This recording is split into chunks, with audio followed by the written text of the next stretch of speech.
मेहनत च बुद्ध कहते हैं धम्मपद में, धम्मपद गाथा है। बुद्ध क्या कहते हैं कि उत्थानेन पमादेन संयमेन दमेन च दीपंकैरातमेघावि यं ओघो नाभिकीरति। बहुत सुंदर गाथा है।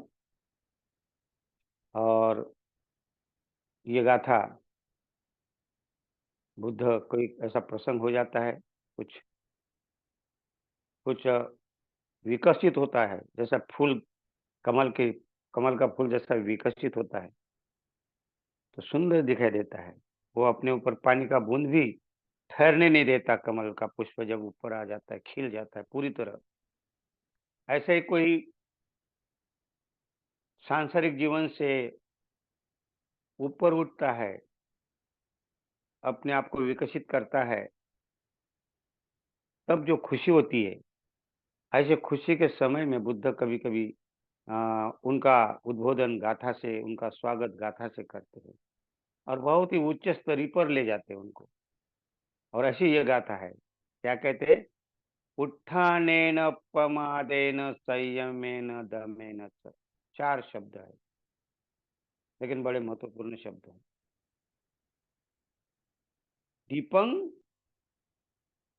कैरातमेघावि यं ओघो नाभिकीरति। बहुत सुंदर। उत्थानेन का अर्थ होता है उत्थानेन। उत्थानेन का अर्थ होता है गंभीर होना, धैर्यवान होना, पेशन रखना, उद्योग करना, उत्साहित रहना। लेकिन उत्साह कौन सा उत्साह है? ये जो उत्थान शब्द जो आया है, ये उत्साह कौन सा उत्साह? ऐसा कोई भौतिक जगत में रहकर वो उत्साह नहीं कहा। ये जो आध्यात्मिकता की ओर जो बढ़ जाता है, उसको कहा है उत्थान, उसको कहा है उद्योगी, उसको कहा उत्साही। कि जो धम्म कार्य के प्रति जिसका उत्साह बढ़ता है, आध्यात्मिकता के और बढ़ने के लिए जिसका उत्साह बढ़ता है, उसको कहा है उद्योगी, उसको कहा है उत्थान। तो यहाँ उत्थान है ना, अर्थात वो उत्साह, इतना उत्साह भरा रहता है उसमें। उत्थानेन प्रमादेन, ये शब्द भी बड़ा महत्वपूर्ण है, बहुत ही बार आता है। अपमाद, हम इस शब्द को भली भांति परिचित है। दो तरह से उपयोग में आता है।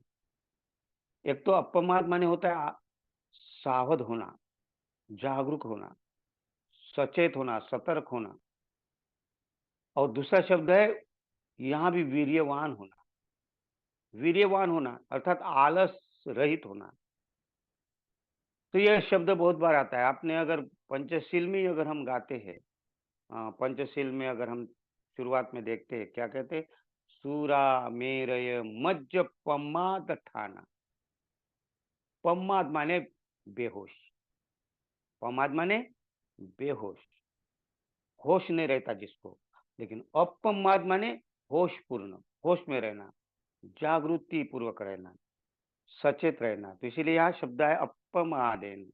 उत्थानेन पमादेन, जो जागरूक रहता है, जो उत्साही रहता है, धम्म कार्य के प्रति, आध्यात्मिकता के प्रति, अपने विकसित बुद्धत्व की तरफ जाने के प्रति जो उत्साहित रहता है, ऐसा उत्थानेन पमादेन, जागरूक रहता है, आलस रहित रहता है।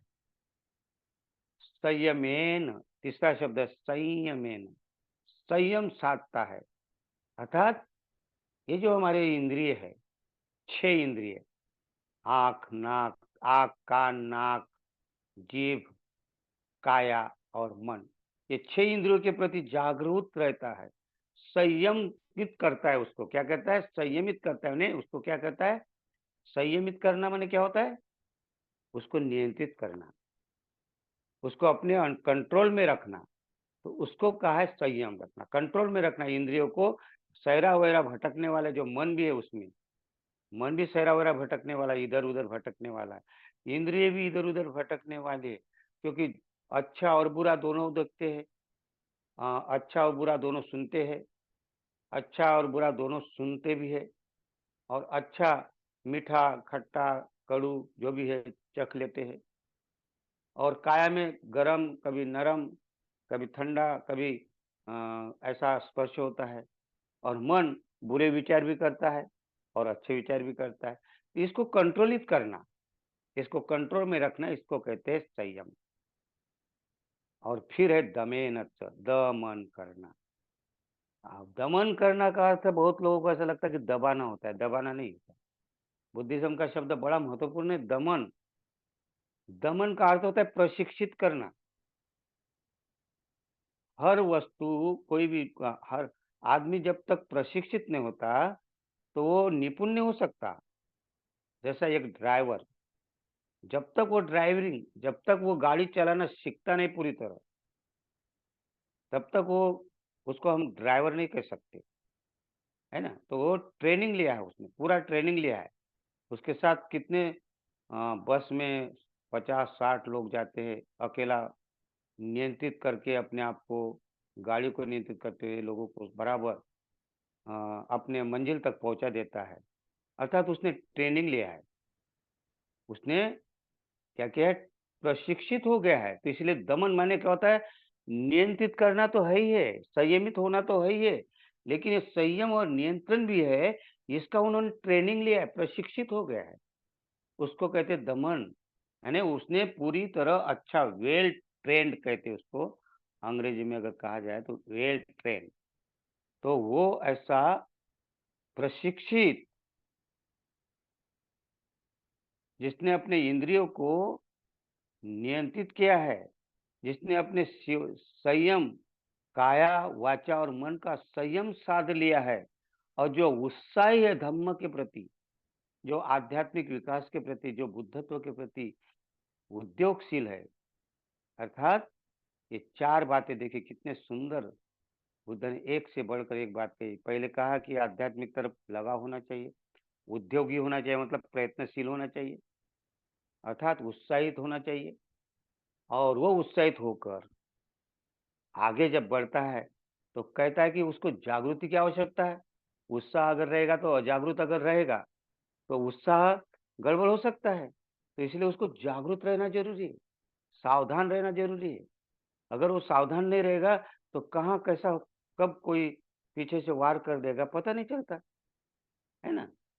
तो उसको उसको कहा है अपमाद, अपमादेन। और उसके बाद वो अपने इंद्रियों को नियंत्रित करता है, कंट्रोल में रखता है अपने इंद्रियों को, ताकि क्या सुनना है, क्या देखना है, कैसे विचार करना है, ये सब संयमित रखता है। और इसका उन्होंने संयम साध लिया, इसका प्रशिक्षण लिया है, दमन किया है। तो ऐसा पुरुष, ये 4 बातें जिसमें रहते हैं, ये पुरुष एक अपना द्वीप बना लेता है। क्या बना लेता है? द्वीप। दीप माने दीप नहीं, दीपक नहीं, दिया नहीं। यहाँ दिया, दीप माने दिया नहीं होता है। दिया तो, दिवा भी, दिया जो बोलते हैं हम, दीपक ही कहते हैं उसको, वो भी महत्वपूर्ण है, उसका उजाला होता है। हाँ, वो प्रज्ञा का प्रतीक भी कहते हैं हम लोग उसको। लेकिन यहाँ जो बुद्ध यहाँ कह रहे दीप, दीप माने उसको कहते हैं, अंग्रेजी में क्या कहते हैं पता नहीं, लेकिन हिंदी में द्वीप कहते हैं। और जो ऊंचा उठा हुआ, जैसे नदी बह रही न, ऊपर उठा हुआ कोई भाग है, बहुत ही पर्वत समान, पहाड़ समान, उसको बेट कहते हैं, बेट। हाँ, आयरलैंड, शायद आयरलैंड कहते हैं उसको, हाँ। तो ऐसा बेट, ऐसा द्वीप। तो बुद्ध कहते हैं कि ये 4 जो बातें, 4 जो गुण है जिसमें, वो ऐसा अपना द्वीप बना लेता है, अपना ऐसा बेट बना लेता है। पेट माने ऐसा बड़ा ऊंचा टीला होता है, बहुत ही बड़ा। अगर उसमें नदी कितनी बाढ़ आए, कितनी जोरों की बाढ़ आए, बाढ़ में भी वो विचलित नहीं होता, यानी उसके ऊपर जीवन रहता है। जब समंदर के अंदर भी अगर देखे होंगे आपने, समंदर के अंदर भी ऐसा आयरलैंड रहता है कभी, वहाँ जीव रहते, लोग रहते हैं, रह सकते हैं, क्योंकि वो समंदर भी उसका कुछ भी नहीं बिगाड़ सकता। ऐसा बेट कहते हैं, ऐसा द्वीप कहते हैं उसको। तो बुद्ध क्या कहते हैं कि जो ये चार बातों के, चार सद्गुणों में जिसने विकास किया है, वो ऐसा अपना एक द्वीप बना लेता है, ऐसा एक आइलैंड बना लेता है कि उसको कोई भी विचलित नहीं कर सकता। कितनी भी प्रकार की बाढ़ आए, कैसी भी बाढ़ आए, कैसा भी महापूर आए, वो उसको विचलित नहीं कर सकता उस द्वीप को। ऐसा द्वीप आदमी ने बनाना चाहिए, ऐसा बुद्ध कहते हैं। तो कौन सा द्वीप बनाना चाहिए इसमें? तो क्या कहते दीपं दीपं कैराथ मेघावी। क्या कहते दीपंग माने ऐसा दीप, कैराथ मेघावी, मेघावी माने बुद्धिमान, मेघावी माने प्रज्ञावान। बाबा साहब को हम प्रज्ञावान कहते हैं ना। मेघावी, मेघावी माने जो प्रज्ञावान होता है, जो बुद्धिमान होता है। और मेघावी उसको कहा गया है बुद्धिज्म में कि जो ध्यान, आचरण और अध्ययन करता है, जो लगातार अध्ययन करता है बुद्ध धर्म के प्रति, उसका अभ्यास, उसका ध्यान का अभ्यास और उसका आचरण का अभ्यास, ये तीनों में निपुण रहता है, उसको प्रज्ञावान कहा है, उसको मेधावी कहा है। तो इसीलिए ऐसा मेधावी पुरुष अपना द्वीप बनाकर बनाता है कि उसको बाढ़ आई हुई बाढ़, नदी को आया हुआ महापूर भी विचलित नहीं कर सकता। तो बुद्ध कहते हैं ऐसा होनहार होना चाहिए। तो इसलिए बुद्ध कहते हैं कि हमें ऐसा बाढ़, ऐसा द्वीप बनाना चाहिए कि बाढ़ भी उसका कोई बिगाड़ नहीं सके। तो बाढ़ कितने प्रकार की होती है? चार प्रकार की बाढ़ है। बुद्ध ने सांसारिक बाढ़ को चार प्रकार की बाढ़ बताई। कौन सी चार प्रकार की बाढ़ है? तो पहली बाढ़ है जिसको हम कहते हैं, कौन सी बाढ़ है पहली? काम बाढ़, काम बाढ़। दूसरी भव बाढ़, तीसरी दृष्टि बाढ़ और चौथी अविद्या बाढ़। तो ये चार प्रकार की बाढ़ है। काम बाढ़, दूसरी अर्थात काम का पूर। संसार में चार प्रकार के बड़े महापूर कहा गया इसको, महाबाढ़ कहा है इसको, संसारिक। और यहाँ इसी कारण हम बाहर नहीं निकल सकते। बाहर निकलने के लिए, क्योंकि ये बाढ़ हमें बाहर निकलने देती है, डुबा देती है, हमको डुबा देती। अभी क्या कहते हैं, नाभिकीरति, अभिकीरति, डुबा देना। अभिकीरति माने डुबा देना, इस बाढ़ में डुबा देना। और आदमी डूब गया बाढ़ में, पूर में, महापूर आ जाता है नदी में, जोरों की बरसात हो जाती है, तो बहुत बड़ी बाढ़ आ जाती है, तो उसमें सारा कुछ बहा के ले जाते, आदमी को भी डुबा देते। तो ऐसी सांसारिक बाढ़ है हमारे अंदर। चार प्रकार की बाढ़ में कहीं ना कहीं डूब जाते हैं। लेकिन बुद्ध कहते हैं कि इस बाढ़ को भी पार कर लेता है। कौन? वो चार गुण जिसमें, कौन से? पहले गुण उत्थानेन, माने जो उत्साही है, जो वीर्यवान है, जो गंभीर है, धैर्यवान है, उसको कहते हैं उत्थान। दूसरा है अपमाद, जो जागरूक रहता है, सावधान रहता है। और तीसरा गुण है कि जो संयमित रहता है, इंद्रियों को जिसने संयम साधा है। और चौथा है जो प्रशिक्षित रहता है, वेल ट्रेंड रहता है, जिसको हम कहते हैं दमन, दमेन च। तो इस प्रकार ये चार गुण जिसमें रहता है, वो चाहे कितनी भी बड़ी बाढ़ आ जाए तो वो उसको पार कर देता है, वो डूबता नहीं। तो इसमें क्या कहते हैं, एंग ओघो नाभि कीर्ति। ओघो, ओघो माने बाढ़, नदी में आने वाली बाढ़ को ओघ कहा गया। ओघ, ओघ माने बाढ़। उसको कभी कभी ओघ को हम क्या कहते हैं, मूर्ख भी कहते हैं। ओघ को हम क्या कहते हैं, हम उसको बेकार कहते हैं। हाँ, जो ओघ माने क्या होता है, वो प्रवाहित नहीं है।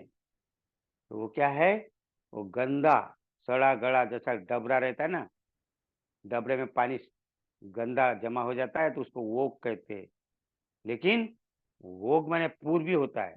पूर्व माने क्या होता है, बाढ़ होता है। बाढ़ यानी जब बरसात का पानी, ज्यादा बरसात होती है तो बाढ़ आ जाती है नदी को। तो इस प्रकार ये बुद्ध यहाँ कहते हैं। तो ऐसे बाढ़ को हमें चार प्रकार की बाढ़ है। तो पहली बाढ़ है काम, काम बाढ़ माने हमारा जीवन इंद्रियों के अधीन रहता है, काम छंद जिसको हम कहते हैं।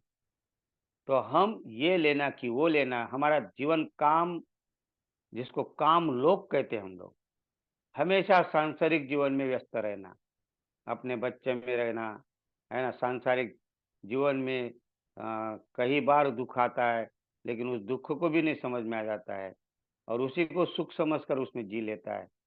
क्योंकि ये काम छंद हमें घेरा हुआ है, काया, वाचा और मन को इसने घेर के रखा है। इसके ऊपर उठते ही नहीं आदमी। ऐसा ही एक आदमी था, बुद्ध के समय 2 भाई थे। एक का नाम था महापंथक और एक का नाम था चूलपंथक।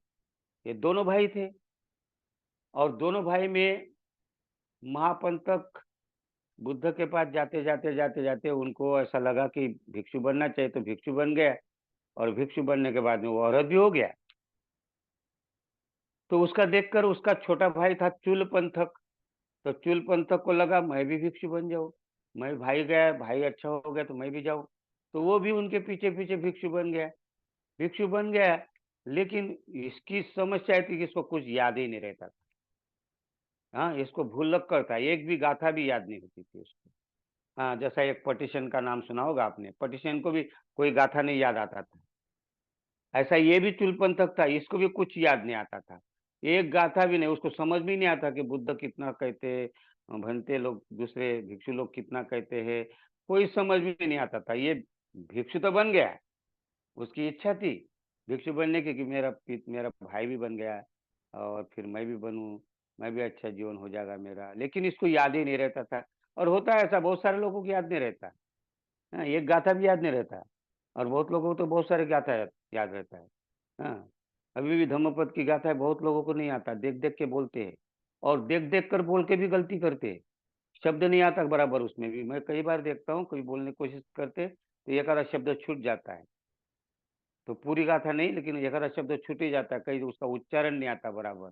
तो कभी कोई जोर से करते, लेकिन एक-एक शब्द अलग-अलग नहीं कहते। जैसा एक-एक शब्द अगर करे, तो हमें स्पष्टता आती है। जैसे मैंने बोला उत्थानेन, उत्थान। उत्थान माने क्या होता है? उद्योग करना, गंभीर होना। किसके प्रति गंभीर होना? उदासी नहीं, गंभीर, धम्म के प्रति गंभीरता से, धैर्य से, धैर्यवान होना और उत्साह से उत्साहित होना, ये उत्थान के शब्द है। तो ये उत्थानेन प्रमादेन, एक साथ शब्द है दो। उत्थानेन प्रमादेन, अर्थात ये दो एक साथ शब्द होने के कारण इसमें अपमाद शब्द है। नहीं तो अगर बोलते बोलते ऐसा लगेगा कि प्रमाद बोला, प्रमाद बोला तो बेहोश, लेकिन यहाँ प्रमाद नहीं कहा, यहाँ अपमाद कहा है बुद्ध ने। तो उत्थाने प्रमादेन, उत्थानेन प्रमादेन कहा है, तो अपमादेन मैंने सावध होना, जागरूक होना। तो इस प्रकार ये चुल पंथक नाम का, इसको कुछ भी याद नहीं रहता, तो उसको लगा 4 महीना तक उसको गाथा दिया उसको, लेकिन गाथा ही याद नहीं होती, पाठ ही नहीं होती थी उसको, आती ही नहीं थी तो क्या करेगा वो। 4 महीने क्या, किसी किसी को तो अपन स्कूल में भी देखते, कई इतने बच्चे गधे रहते, उनको कुछ समझ में नहीं आता टीचर क्या कहता है तो। हाँ, और वो फिर ले दे के पास करते उसको, नंबर देकर लोगों को, है ना? ऐसा होता है कभी कभी। तो ये 4 महीने तक नहीं सीखा, तो महापंत को गुस्सा आ गया और गुस्सा आकर बोलते तू क्या, चल छोड़ दे, चल चले जा, तू तू भिक्षु लायक नहीं है, तू कुछ नहीं कर सकता, चल छोड़ दे, चोर हो गया ना, चला जा, वापस चला जाए। बेचारा नाराज हो गया, नर्वस हो गया, चुलपन तक रोने लगा। हाँ, मेरे को जाने के लिए बोला, भाई बोल रहा उसका, और भाई औरत है, देखिए भाई औरत है, और वो कहता कि तू नहीं बन सकता, तू जा। और वो जाने के लिए निकला, दूसरे दिन जाने के लिए निकला ही। लेकिन बुद्ध बुद्ध बहुत महान होते हैं। बुद्ध को हम नहीं समझ पाते। बुद्ध की नजर सारे सबके ऊपर रहती है, सारे विश्व पर बुद्ध की नजर रहती, क्या हो रहा है। और उन बुद्ध ने देखा अपने अंतर्मन से कि अरे, इसमें तो अरहत होने के बीज है। और फिर उनकी करुणा जाग उठती, बुद्ध की करुणा जाग उठती। देखिए, अगर बुद्ध देखते इसमें है बीज, अरहत्व के बीज है, ये कैसा हो सकता है, इसको कैसा जाएगा ये। और बुद्ध उनके सामने आ जाते, ऐसे आते आते में बुद्ध जाते हैं और बोलते क्या कर रहे हैं चुलपन, तक कहाँ जा रहे हो। बोलते भगवान प्रणाम करते भगवान को और बोलते भगवान मैं जा रहा हूँ वापस।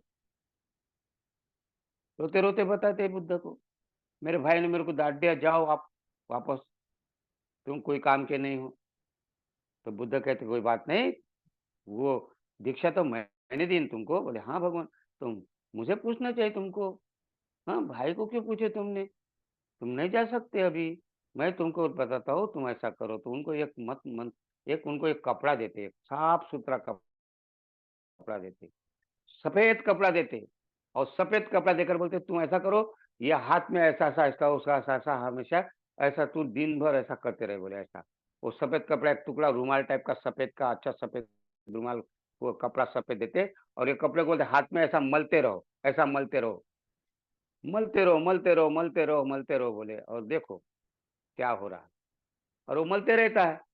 सुबह से मलते रहता है वो कपड़े को, मलते, मलते, मलते उसमें ना वो जो सफ़ेद कपड़ा था एकदम साफ-सुथरा था, उसमें गंदगी होना शुरू होता है, वो मल होना शुरू हो जाता है। वो गंदा हो जाता है कपड़ा मलते-मलते, दोपहर तक मलते-मलते दोपहर तक वो गंदा हो गया, जैसा साफ था वैसा नहीं। अरे! तो उसको समझ में आ गया, क्या अरे! ये कैसा हो गया काला? कपड़ा काला हो गया। तो उसके मन में एकदम झटका पहुँच गया। ये कैसा कि आदमी काला हो सकता है? सफ़ेद कपड़ा काला हो गया? तो उनको अनित्यता का समझ आ गया कि ये अनित्यता है। और देखिए उनको मन में एकदम झकास, प्रकाश हो गया। क्या प्रकाश हो गया? कि ये अनित्यता, ये काला, ये सफ़ेद कैसा काला हो गया? तो ज़रूर अनित्यता परिवर्तन है। परिवर्तन तो ये काला, अगर मैं धो लूँगा इसको तो ये काला भी इसका धीरे-धीरे मल जाएगा तो ये फिर सफ़ेद हो जाएगा, फिर साफ हो जाएगा। और उसको लगा कि अनित्यता आदमी गंदा भी होता है, अच्छा भी होता है। अच्छा भी होता है, बुरा भी होता है। और इसका उनको लगा अरे ये तो अच्छे है। और तब बुद्ध उनके पास में आते, क्या चल रहा? क्या कहते बुद्ध आते, क्या चल रहा? चूल पंथक? तो बोले ऐसा ही अपना मन है। अपना मन ही ऐसा है, परिवर्तन हो सकता है मन में। कभी काला, कभी सफ़ेद, कभी काला, कभी सफ़ेद। अगर तूने इसको ऐसा कर दिया, तो ये सफ़ेद भी हो सकता है। तो तेरे मन में जो परत पड़ी है, तेरे मन में जो मलिनता पड़ी है, इस मलिनता को शुद्ध कर और तू भी अरहत हो जाएगा। और ये बोलते-बोलते वो श्रोतापन्न हो गया। देखिए, और उसी दिन उनको आमंत्रण था। एक जीवक नाम का जो बहुत ही अच्छा एक जीवक उस समय का बहुत ही एक मास्टर अपना वैद्य राज था वो। एक डॉक्टर था उस समय का, एक बहुत ही बड़ा बड़े-बड़े दवा बीमारियाँ ठीक करता था। वो जीवक ने बुद्ध को आमंत्रित किया था उस दिन, अपने घर में, अपने परिसर में। और बुद्ध के साथ सारे भिक्षुओं को आमंत्रित किया था भोजन के लिए और वो सब भोजन के लिए गए। बुद्ध भी गए, लेकिन बुद्ध ने कहा जब तक अपने सारे भिक्षु लोग आते नहीं हैं, तब तक कोई भी भोजन ग्रहण ना करे।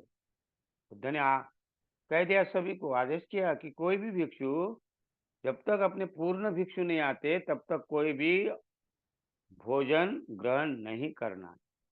फिर बोला कौन है, कौन है, कौन है, कौन है, कोई रह गया क्या? तो पता चला कि चुल पंथक रह गया। तब उस युवक को कहा कि चिल चुल पंथक नाम का भिक्षु अभी नहीं आया। और फिर उनको बुलाने के लिए किसी को भेजा और फिर वो आया और आ गया।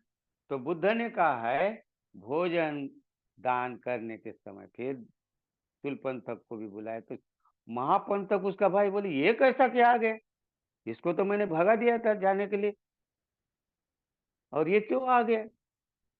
तो उसी समय बुद्ध कहते हैं कि चूलपंथक, आज तुम यहाँ उपदेश दो।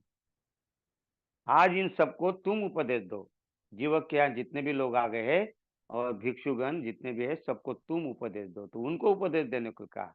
देखिए, चूल पंथक जिसको ये गाथा याद नहीं थी और उन्होंने इतना अच्छा उपदेश दिया, अनित्यता क्या है, अनित्यता किसको कहते हैं, अनात्मता क्या है, अनात्म किसको कहते हैं, दुख क्या है, दुख किसको कहते हैं। और इतना सुंदर उपदेश दिया, लोग भी गदगद रहे। महापंथक तो देखते रहेगा कि ये कैसा हो गया चमत्कार।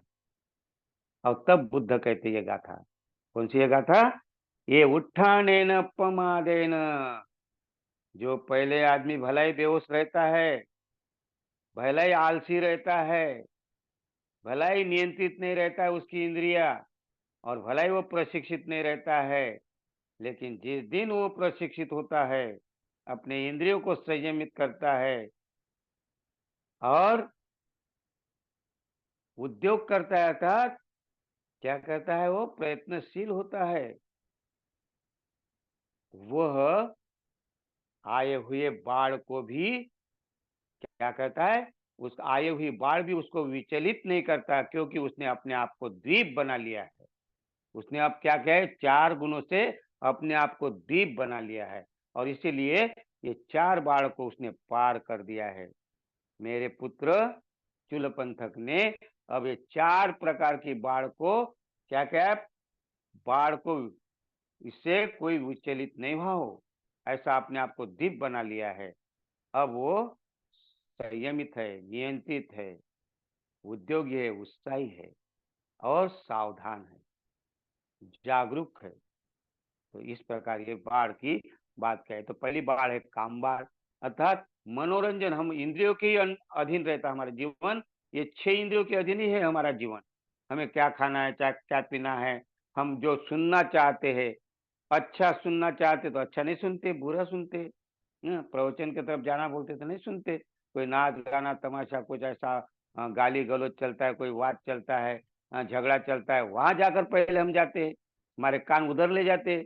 हमें जो देखना चाहिए वो नहीं देखते, हमें जो सुंदर मूर्ति देखना चाहिए, बुद्ध की मूर्ति देखना चाहिए, बुद्ध विहार देखना चाहिए, लेकिन हम वहां नहीं देखना चाहते। हम कहाँ जाना चाहते हैं, दूसरे जहाँ कहीं आबा आता है, कहीं बाबा आता है, कोई कुछ नहीं आता, उनके चक्कर में चले जाते हैं। हम फिर हमारा मन हम नियंत्रित कर संयमित हमारा जीवन रहता ही नहीं है।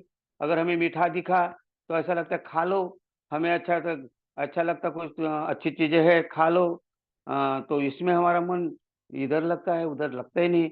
इस प्रकार हम ये 6 प्रकार की इंद्रियों के अंतर्गत हमें जीभ को क्या अच्छा लगता है, जो अच्छा लगता है उसी को लेते हैं हम।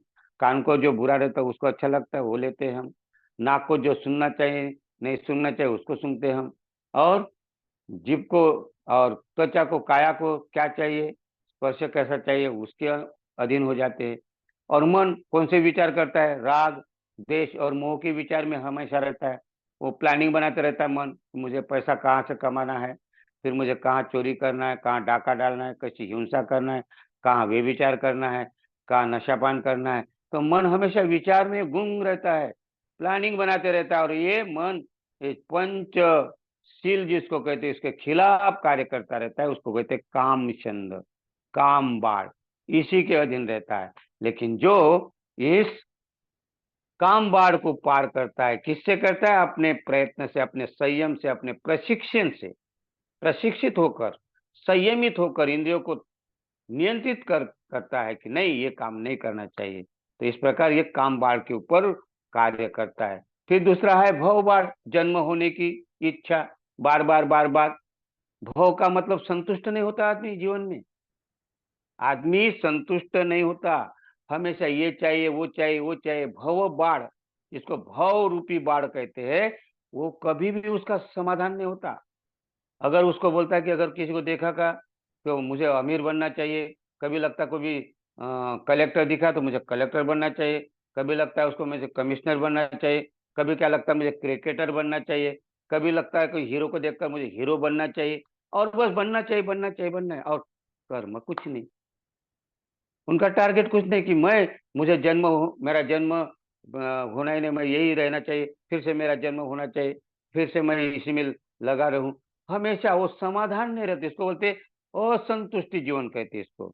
जैसे कि अभी उदाहरण के लिए, अगर हम पैदल चल रहे तो साइकिल चाहिए, तो साइकिल के लिए फिर करो, अगर पैसा नहीं तो चोरी करो, डाका डालो, जो भी करो।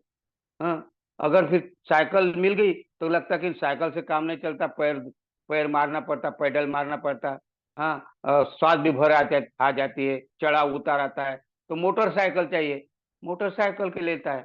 मोटरसाइकिल आ गई तो मोटरसाइकिल के लिए भी अपना जो भी करना का काम करना पड़ता, कुछ करना पड़ता, मोटरसाइकिल लेता, संतुष्ट नहीं होता वो।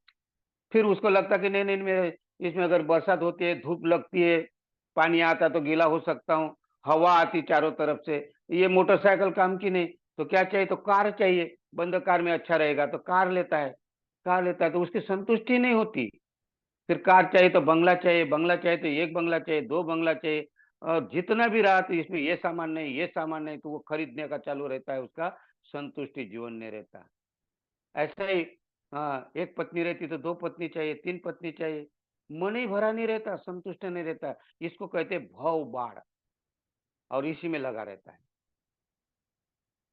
बाहर ही नहीं निकल सकता भव से, भव बंधन जिसको हम कहते हैं। संतुष्ट नहीं होना, असमाधान रहना, हमेशा जितने भी कुछ आता है तो भी कुछ संतुष्ट नहीं रहता, इसीलिए उसको बोलता है भव बाढ़। और तीसरी बाढ़ है दृष्टि बाढ़, मिथ्या दृष्टि में पड़ना, अनेक प्रकार की दृष्टि में फंसा हुआ है, सत्कार दृष्टि में फंसा हुआ है, अंतर्गृह दृष्टि में फंसा है, अंतर्ग्रह दृष्टि में शाश्वतवाद और उच्छेदवाद में फंसा हुआ है, मिथ्या दृष्टि में फंसा है, कर्मकांड में फंसा है, क्या पाप और क्या पुण्य, पुण्य है या पाप है, इसमें मिथ्या दृष्टि में पड़ा रहता है। मैं ऐसा हूँ, सत्कार दृष्टि में पड़ता है, मैं बदल नहीं सकता, अंतर्दृष्टि शाश्वतवाद, मैं बहुत अमर है, मैं कभी मर नहीं सकता, उच्छेदवाद, मुझे खा पी कर रहना, क्या करना इस जीवन में रहकर, मरने की इच्छा होना। इस प्रकार ये दृष्टियां, अनेक प्रकार की दृष्टियां में फंसना माने दृष्टि की बाढ़ है। कर्मकांड जिसको हम कहते हैं मिथ्या दृष्टि में है, मिथ्या दृष्टि माने क्या होता है, गंगा स्नान करना तो उससे पाप चला जाता है, ये मिथ्या दृष्टि है। पूजा पाठ करना बिना सोचे समझे, हाँ, क्या बोलते, कोई मर जाता है तो पूर्वजों को घास डालना, क्या बोलते, वो पूर्वजों को खीर खिलाना। अब पूर्वज मरने के बाद आएंगे क्या, लेकिन उसको खाएंगे इन लोग, और पूजा करते वो पूर्वजों की जो मर गए, उनको पता ही नहीं, अतः पता नहीं क्या है। तो ये मिथ्या दृष्टि है, और इस प्रकार मिथ्या दृष्टि में फंस जाना, कर्मकांड के चक्कर में रहना। तो आदमी गंगा स्नान करेगा, कभी कभी न बोलते, बुद्ध कहते ना, वो न नग्गचर्या, न जटा न पंका, नानासका ठंडी लसाई का वा, रज्जो च जलंग उकुटी कप्प धीनंग, सोदेंती मच्चंग अवितीर्ण कंखंग। ये धम्मपद की गाथा है और इसको कहते हैं नग्गचर्या। मतलब देखिए, ये कर्मकांड कितने प्रकार के, नग्न रहना, नग्न रहकर बोलते कि हमने बहुत किसी को, महात्मा को, किसी को खुश करने के लिए नग्न रहते, एक नग्न प्रकार के लोग रहते, उसको उनको लगता कि ये हमारा धार्मिक, धार्मिकता समझते उसको, नग्न रहना धर्म समझते। कभी कभी क्या कहते, जड़ा जटा बढ़ाना, ये जटा बढ़ाना, जटा बढ़ाने से, हाँ, बहुत दाढ़ी मूछी, ये जटा यहाँ ऐसी लगती, तो वो भी एक धर्म समझते, धार्मिकता समझते। ये मिथ्या दृष्टि है। हाँ, इससे क्या हो गया, क्या बोलते हूँ, जटाएं बढ़ा, जटाएं बढ़ाने से, जटाएं बढ़ाने से सिद्धि नहीं आती, और भस्म रमाने से बुद्धि नहीं आती। जटाएं बढ़ाने से सिद्धि नहीं आती, और भस्म रमाने से बुद्धि नहीं आती। चाहे लाख पढ़ो नागरत्न गाथा धर्म की, बिना शील संयम से शुद्धि नहीं आती। शील संयम से शुद्धि आती है, बाकी ये और नंबर से नहीं होता। आडंबर, जटा बढ़ाना, शरीर में माखना, क्या पोतना, राख पोतना, कभी ऐसे पट्टी लगाना, हाँ, ये लाल लाल ऐसा लगाना, चंदन लगाना, ऐसा इधर उधर ऐसा, इससे कोई नहीं। इसलिए न न गचरिया, न जटा, न पंका। पंका माने कीचड़ पोतने से, जटा बढ़ाने से, कोई राख मारने से, नग्न खड़ा रहने से, बरसात हो, ठंडी के दिन हो, गर्मी के दिन उकड़ बैठकर गर्मी में कड़कड़ बैठने कर, एक पैर ऊपर रखकर टांग करने से, तप करने से कोई शुद्ध नहीं होता। न नग्गचर्या, न जटा, जटा माने ये जटाए, ये लटा, ये बाल। न पंका माने, पंका माने कीचड़, राख, राख पोतते लोग, ऐसा ऐसा अपने शरीर को राख पोतते हैं। न जटा न पंका, न नाना सका, नाना प्रकार के उपास तापास करना, उपास रहना, हाँ, तप करना, वो एक पैर पर खड़ा रहना, मुंडी नीचे रखना, ऊपर पैर रखना, ये उल्टा सीधा नाना सका, हाँ, इससे कई शुद्धिकरण ने क्या कहते, न जटा न पंका नाना सकाल, ठंडी लसाई का वा, रज्जोचक जलंग उकुटी कप्पधानंग, ये सर्व बेकार के है। हाँ, उकड़ बैठना, ठंडी गर्मी वर्षा में ऐसा उकड़ू बैठकर, मैदान में बैठकर रहना, शरीर को तड़पाना, शरीर को कष्ट देना, इससे कुछ नहीं होता। ये सब कर्मकांड है, मिथ्या दृष्टि है, इससे बाहर निकलना है। तो क्या करें? सोदेंती मच्चंग अवितिन कंकं। ये अवितिन कंकं, कंकं माने शंका, कुशंका, ये बोलते इसको, बुद्ध कहते हैं भ्रम है, संभ्रम में पड़े हो। क्या कहते हैं? अवितिन कंकं माने भ्रम में हो, भ्रमित हो, भ्रांतियां पकड़ के रखी हो तुमने कि इससे शुद्धि होता है। इससे शुद्धि नहीं होती। बुद्ध कहते हैं ये शुद्धिकरण नहीं होता है। अलंकतो, कहते हैं अलंकार करो, अच्छे कपड़े अच्छे पहनो, बहुत ही अच्छे कपड़े पहनो, लेकिन शील संयम, शील का पालन करो। शील पालन से तुम शुद्ध होते हो, न कि ऐसा आडंबर तैयार करने से। इसलिए मिथ्या दृष्टि में आदमी शाश्वतवाद में, उच्छेदवाद में फंसा हुआ है। आदमी पाप पुण्य के चक्कर में फंसा हुआ है। आदमी स्वर्ग नरक के चक्कर में फंसा हुआ है कि इससे कैसा सुधार होना, नरक से कैसा बाहर निकलना, पाप से कैसा बाहर निकलना। इसके लिए धार्मिकता के नाम से अनेक प्रकार के रंग ढंग करते रहते, सोंग ढोंग करते रहते, बाल बढ़ाते रहते, शरीर को कष्ट देते रहते। ये मिथ्या दृष्टि है, बुद्ध कहते। और ये दृष्टि बाढ़ का है, इसको एक प्रकार की बहुत बड़ी बाढ़ है, और आदमी इसी में फंसा हुआ है। आज भी किसी को अगर किसी घर में बीमार पड़ता है आदमी, तो जाओ उसको, वो बाबा के पास जाओ, झाड़ फूक करो, तुम्हारा बच्चा ठीक होगा। कभी कहते हैं देवी के पास जाओ, उसको अपनी जबान काट के दे दो, अपनी गर्दन काट के देखो, गर्दन काट के दे दो, तो तुम्हारे घर में सुख आ जाएगा। कभी कभी कहते कि तुम्हारे घर में इतनी सुख शांति नहीं, तुम्हारा जो बड़ा लड़का या लड़के उसका बलिदान कर दो, उसका दान कर दो, उसका हत्या कर दो, और तब तुम्हारे घर में सुख शांति आएगी। ये सारे मिथ्या दृष्टि में फंसे हुए लोग हैं। ज्योतिष देखते, ज्योतिष देखना मिथ्या दृष्टि है। ज्योतिष से क्या, यहाँ ज्योतिष 12 राशियों में डाल दिया लोगों को, और राशि के इसमें 12 ही राशि में कितने सारे संसार में लोग हैं, कितने प्रकार के लोग हैं, और उनको कहते कि तुम राशि देखो ना, उसमें राशि के अनुसार तुम कर्म करोगे, इसीलिए राशि राशि के कारण तुम घर में बाहर नहीं निकलते हो। ये मिथ्या दृष्टि है। इस प्रकार हमें ये जंजाल से बाहर निकलना पड़ेगा।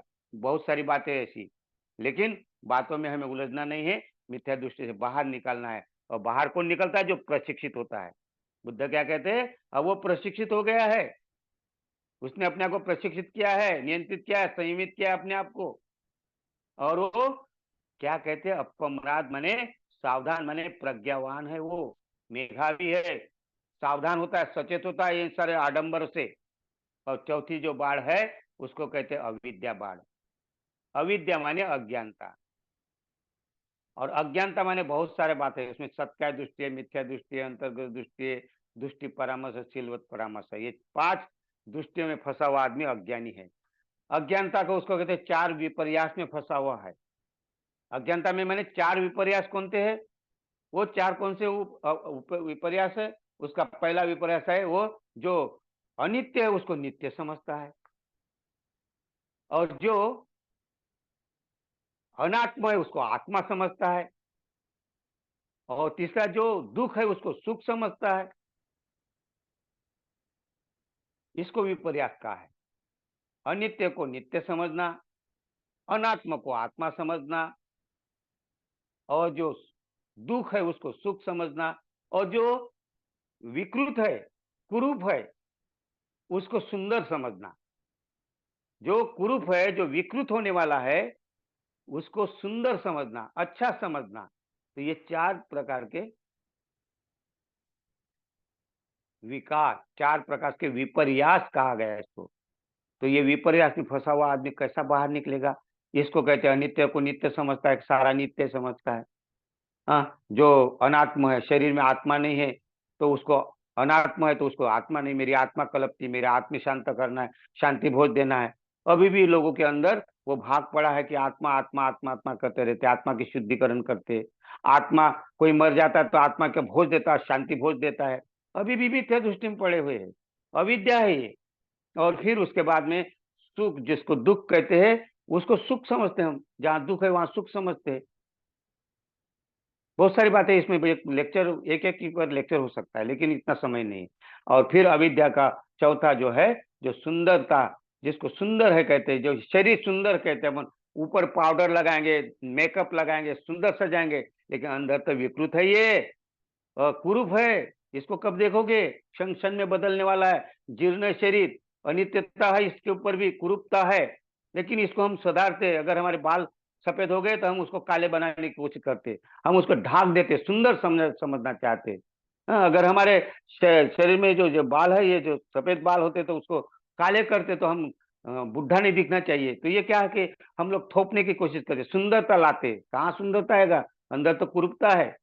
हाँ, दांत गिर जाते हैं, दांत गिर जाते तो हम नकली दांत लगाते थे, है ना? ऊपर चेहरे में झुर्रियाँ पड़ती तो उसको दबाने के लिए पाउडर, क्रीम वगैरह लगाकर उसको दबाने की कोशिश करते। दबता है क्या?